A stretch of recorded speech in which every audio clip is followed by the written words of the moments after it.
तो दोस्तों LIG housing finance ने अपने क्वार्टर टू के नंबर को डिस्प्ले, तो चलिए देखते हैं क्या है क्वार्टर टू के नंबर्स के अंदर। डाटाबेस के यहाँ पे करोड़ में है।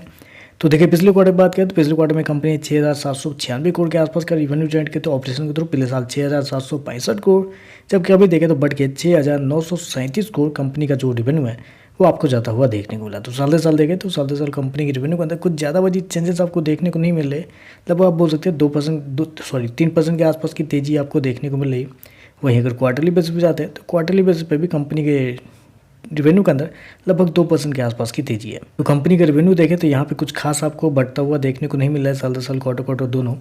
कंपनी का इंटरेस्ट इनकम की बात करते हैं, पिछले क्वार्टर में 6746, पिछले साल देखें तो 6712 करोड़, जबकि अभी देखें तो बढ़ के 6859 करोड़ के आसपास आपको देखने को। तो कंपनी का इंटरेस्ट इनकम आपको साल दर साल क्वार्टर क्वार्टर बढ़ता हुआ देखने को मिल रहा है, लेकिन उतना ज़्यादा नहीं बढ़ा है जितना ज़्यादा बढ़ना चाहिए था। क्योंकि इस क्वार्टर में अगर कंपनी के एनआई की बात करें, क्योंकि फाइनेंस सेक्टर की कंपनी है, तो आपको कंपनी के रिवेन्यू से ज़्यादा कंपनी के एनआई को देखना पड़ता है। तो ऐसे में देखें तो इस क्वार्टर में कंपनी का जो एनआई निकल के आता है वो आता है 1974 करोड़ के आसपास, जबकि मार्केट का अनुमान था कंपनी का एनआई को लेके वो था 2032 करोड़ के आसपास। तो यहाँ पे देखें तो कंपनी का जो एनआई है वो मार्केट के एस्टीमेट से लगभग 3% कम आपको आता हुआ देखने को मिल रहा है।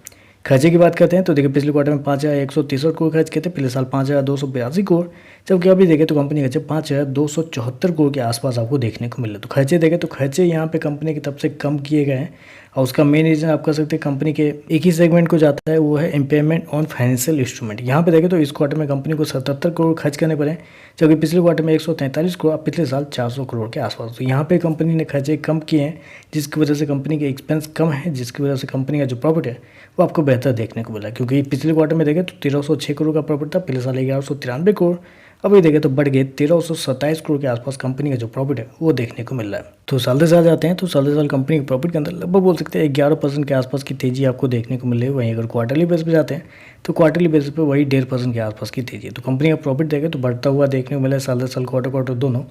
कंपनी ने शो कितना किया है, 1327 करोड़ के आसपास का प्रॉफिट कंपनी ने शो किया है, जो कि मार्केट का अनुमान था 1190 करोड़ के आसपास। तो यहाँ पे देखें तो मार्केट के अनुमान से कंपनी का प्रॉफिट आपको बेहतर देखने को मिल रहा है, और उसके पीछे का रीज़न जो एक्सपेंस पे कंपनी ने कंट्रोल किया है वही है, जिसकी वजह से कंपनी का प्रॉफिट बढ़ता हुआ देखने को मिल रहा है। क्योंकि अगर वहाँ पे कंपनी कंट्रोल नहीं करती तो हो सकता था कि इस क्वार्टर में कंपनी का जो प्रॉफिट है वो मार्केट के एस्टीमेट से कमजोर आपको देखने को मिल जाते हैं। ईपीएस की बात करते हैं, पिछले क्वार्टर में 23 रुपये के आसपास, पिछले साल 21 रुपये, अभी देखें तो 24 रुपये के आसपास आपको देखने को मिला। तो ओवरऑल अगर देखा जाए तो मुझे तो लगता है बेसिकली ये मिक्स टाइप के नंबर है, क्योंकि रिवेन्यू अभी भी देखें तो रिवेन्यू आपको मार्केट के अनुमान से कम आपको देखने को मिल रहा है, लेकिन ये जो प्रॉफिट देखे मार्केट के अनुमान से बेहतर आपको देखना है। तो थोड़े से मिक्स नंबर है, बाकी देखते हैं मार्केट का कैसा रिएक्शन आपको देखने को मिलता है।